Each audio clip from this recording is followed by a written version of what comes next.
अपने दिल की अंतः प्रेरणा का अनुसरण करें। ये सिर्फ एक पंपिंग स्टेशन नहीं है, बल्कि ये भावनाओं के जरिए हमें राह दिखाता है। भावनाएं बनाम विचार, मन बनाम दिल।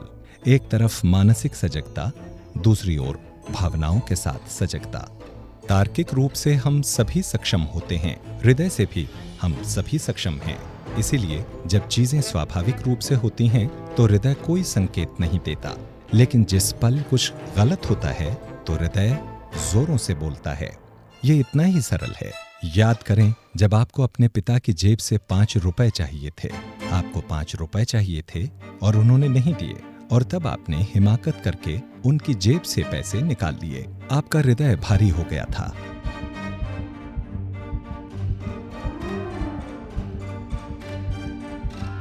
जब कभी भी आप कुछ असंगत या गलत करने वाले होते हैं, आपका हृदय भारी हो जाएगा, जोरों से धड़केगा।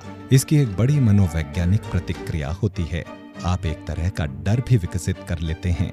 यदि कोई आपसे पूछे आपका नाम क्या है और आप कहते हैं मैं जेरोम हूँ, लेकिन आप एलेक्स हैं, तभी आपका दिल कहेगा, अरे तुम जेरोम क्यों कह रहे हो, तुम तो एलेक्स हो। इसलिए यदि कुछ भी स्वाभाविक हो तो दिल संकेत नहीं देता है। आपका दिल आपसे कहेगा, झूठ मत बोलो।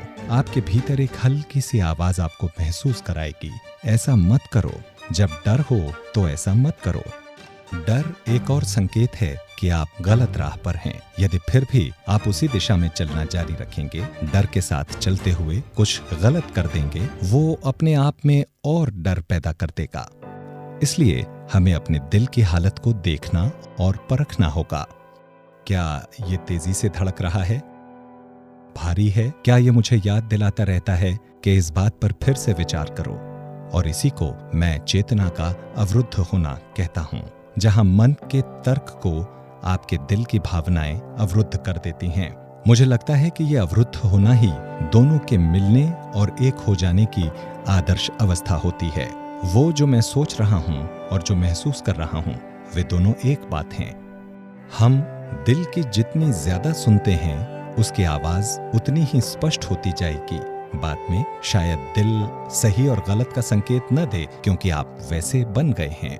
आप विवेक के आदर्श रूप बन गए हैं, जहां आपको दिल या दिमाग के संकेतों के बारे में चिंता नहीं करनी पड़ती। मेरे विचार से यही क्रम विकास होता है, चेतना का विकास। लेकिन सुंदरता तब होगी जब दिमाग भी दिल से सहमत होगा। इसे समझ सकें, तर्क और भावनाओं के समागम की भव्यता को सराह सकें, ऐसा ध्यान की वजह से ही होगा। ध्यान हमारे अस्तित्व को बहुत संवेदनशील बना देता है।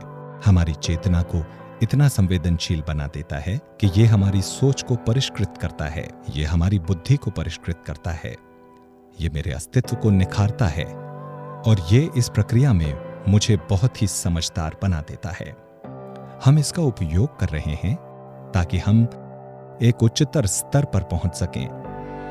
ये स्वाभाविक रूप से तब होता है जब हमें ध्यान का सही तरीका सिखाया जाता है, जहां आप बिना किसी पूर्वाग्रह के अपने हृदय के अंतरतम में गहराई में जा पाते हैं।